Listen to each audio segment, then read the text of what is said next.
So, Marion, you're the communications manager, sorry, for Fermes d'Avenir. Yeah. And this part of the talk is going to be a little bit different. It's just going to be with Marion, where she talks about what she does at Fermes d'Avenir, but also about her personal journey and inspiration, and what lessons we can all take from that.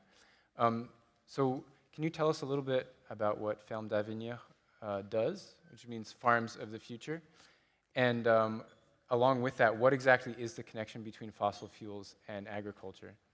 Okay. Well, first, thanks for inviting me. And well, the connection is simply that our industrial and food system production needs oil to be productive so far. And so our food system represents between 20 to 30% of GHG emissions. And in agriculture, we use fossil fuels mainly to heat our greenhouses, to produce chemical fertilizers or pesticides, to power tractors or other farm equipments, and indirectly also to produce and transport our cattle feed instead of natural grazing, for instance. And so all these practices and techniques are at the opposite of what we do at Fermes d'Avenir. We promote a new, not new, but traditional and sustainable food system production that is called agroecology, and that is mostly based on imitating nature and respecting humans and natural ecosystems.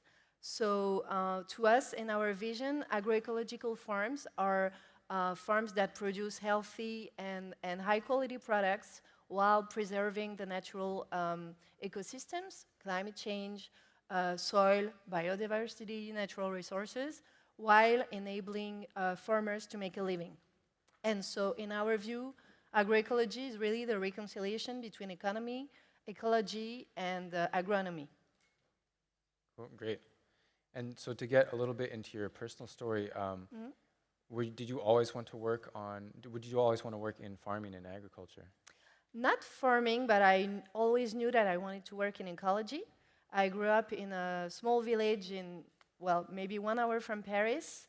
I was surrounded by fields and forests, and from a very young age, my dad really opened my eyes to nature conservation and ecology. And at a very young age, I understood that we had some challenges in front of us, and I always wanted to work in natural conservation. And so I did a business school, but wanted to work either in a humanitarian mission or in a NGO around nature or conservancy. And so I started working after my degree in CSR, Corporate Social Responsibility, and I worked in a software company that was specialized in non-financial data reporting. And so I was working both on social media and CSR, and my mission was to study how social media will help corporations become more transparent and communicate around their sustainable engagement using like new ways of communicating. And I stayed there for 6 years. It was pretty interesting, but it was not impactful enough for me. And I really felt that I wanted to do more, to see my impact and to work in a association.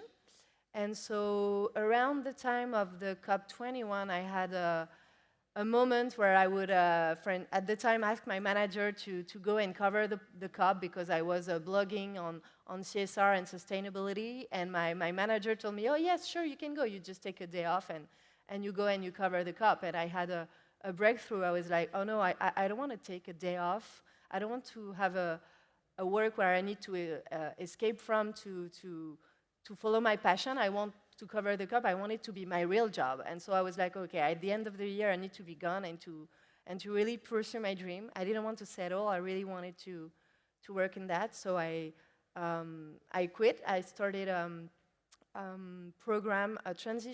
career program that is based in London that is called On Purpose. And I was just launching in Paris in 2016. It was a 1-year program to switch from the corporate world to the association and impact world. and I worked for Make Sense and Emmaüs, which are some famous association in France, and I ended working in agroecology in Fermes d'Avenir 6 years ago. Amazing.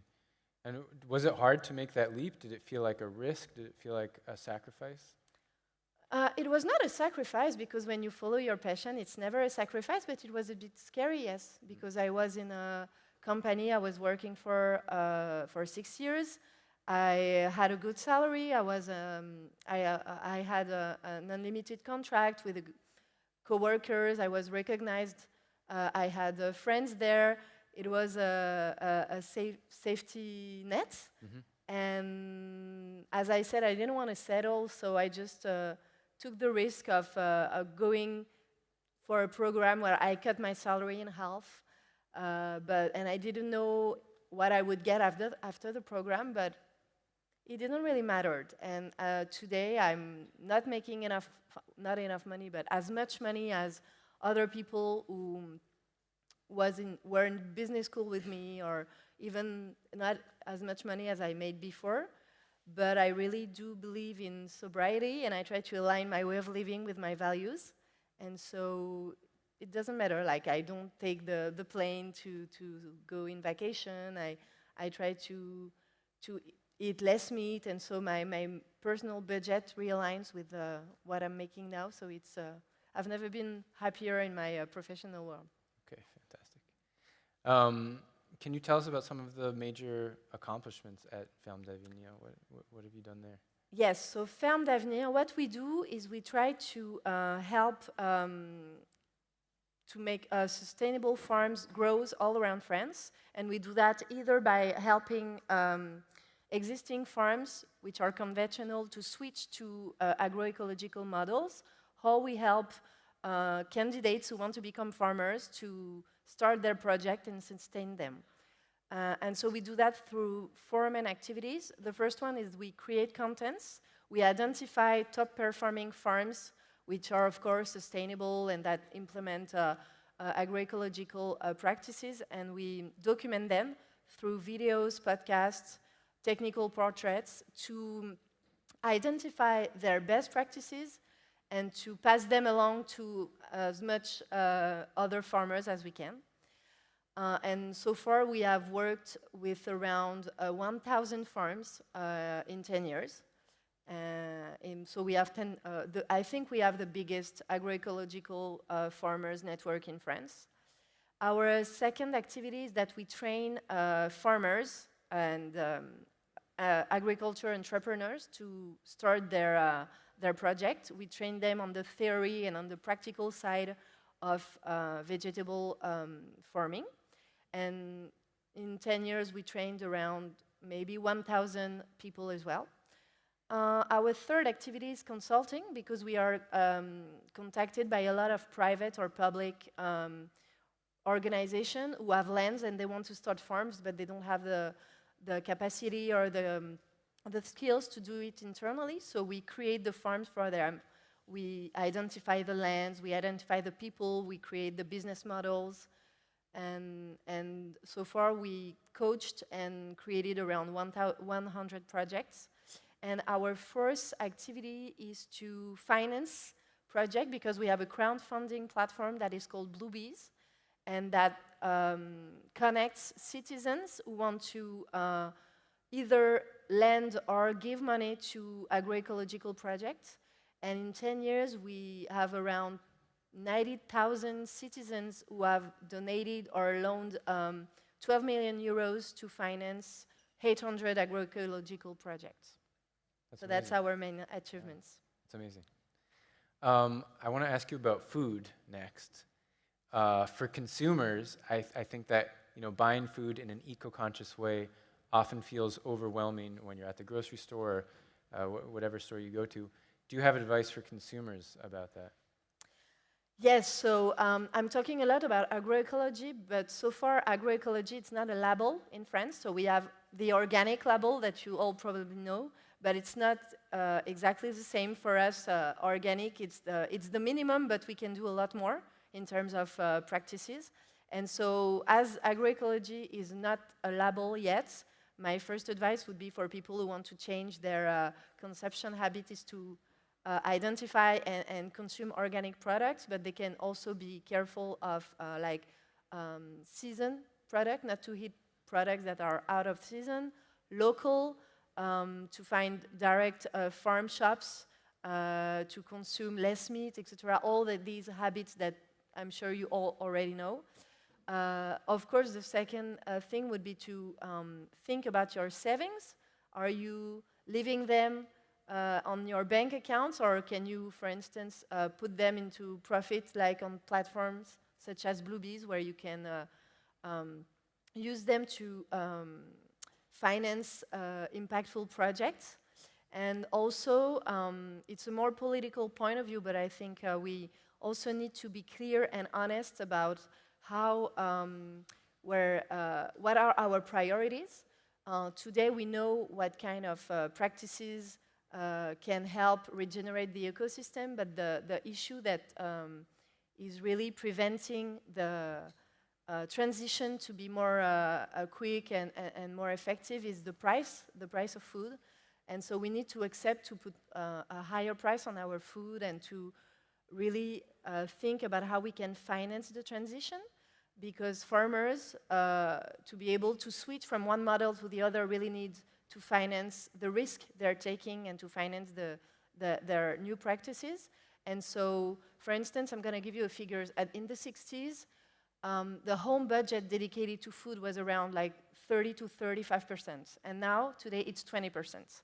So some friends of mine, sometimes they say, oh, I don't have the money, I don't have the budget to eat organic food, but they spend a lot of money in very superficial goods. And so we need to be honest about our priorities and to make sure that we invest the money that we have in the real transition and the real what's really important. And so I think that's the key to accelerate the transition. Yeah, that seems to be a theme of this discussion, is that we need to be willing to pay for the change that we want to see. Exactly. What about your advice for farmers? What about farmers who might be thinking about switching to regenerative agriculture or hesitating about it? What would be your advice for them? Well, that it's not easy, but there's a great NGOs that help them do that, and I think we have to inspire them. That's why we want to identify top performing farms and identify and document their best practices. So they need inspiration. They need to go and visit other farms to prove that it's working, and also that there's an economic model behind it. It's not only green people living in the cities and telling them to do that for the environment. There's also real economic models behind them, and that they can really make a living with that, and also that it's well documented now. They can implement direct seeding, organic farming, agroforestry, natural grazing, rotating pasture. I mean, it's well documented, and they should just go for it. Yeah, absolutely. And what about your personal accomplishments, since we want to hear about your personal inspiration as well? Like, what are some personal accomplishments that you're proud of in your career? Well, following my dreams and working at Fermes d'Avenir is one. Also, I used to be, for the last 10 years, volunteer in the Climate Reality Project, which is an NGO that Al Gore started after his movie, An Inconvenient Truth. And so we are a lot of climate leaders around the world, training people around climate change and giving presentations. So I've been doing that for 10 years now. So I'm pretty proud of that. And also trying to align my way of living with my values, and trying to consume less, trying not to take the plane, trying to eat very organically. And that's an accomplishment for me. Fantastic. Was it hard? I mean, one thing that I'm curious about, since you hadn't worked in the world of agriculture before, was it hard to learn about that world? And was it hard to gain the trust of farmers, since you're coming from the outside? Well, I'm working in communications, so I'm not the one in Fermes d'Avenir who is directly in contact with farmers. And so we have agronomists at Fermes d'Avenir, we have farmers, we have people who are more legitimate than myself to talk to them. But it's been really interesting. I didn't know a lot about agriculture when I started, and I have great coworkers who are really helping the non-specialist people of the team to learn about that. So it's been a challenge, but it's been pretty interesting. And there's a lot of content out there, a lot of podcasts, a lot of MOOCs, a lot of YouTube channels. So you can go and find a lot of interesting content out there. Okay. And as a communications manager, how do you help the farmers tell their story about switching to regenerative agriculture or the impact that they're having? Well, it's funny because in our networks, there's a lot of what we call NIMA in France. It's people who are not from the agriculture world. There are people who had a career before. Maybe they were working as managers in a regular industry or whatever, and who switched their career to become farmers. And there's a lot of people doing that, and a lot of people who want to do agroecology come from that kind of backgrounds. Mm-hmm. And they are pretty good in communication and in sales, actually, because they're coming from with other backgrounds. And so they know how to tell their stories, but we try to provide them with some tools, some content to maybe communicate to their customers or their local communities what is important and what are the stakes that we try to face with agroecology, if it's either a natural stakes such as preserving the soil and biodiversity, or climate change. It can also be social stakes such as having more links with the territory and producing healthy products, but it's also important not to forget the economical stakes, because it's great if you have the best performing environmental and social farm in the world, but if you don't have an economic viable farm, it's not going to last for long. So our focus is really to help them sustain their impactful farm and to make them live and receive a decent salary for their work. And so we try to document how they can build economical system, resilient system, strengthen their autonomy on the farm, and all of that. Fantastic. And for the people in the audience, if they want to support Fermes d'Avenir or they want to support farmers in general who are making that kind of change, what's the best way for them to do it? Well, you can go on bluebees.org and you can try to finance some project that may be just around where you live. You can make a donation at Fermes d'Avenir and you can vote every day.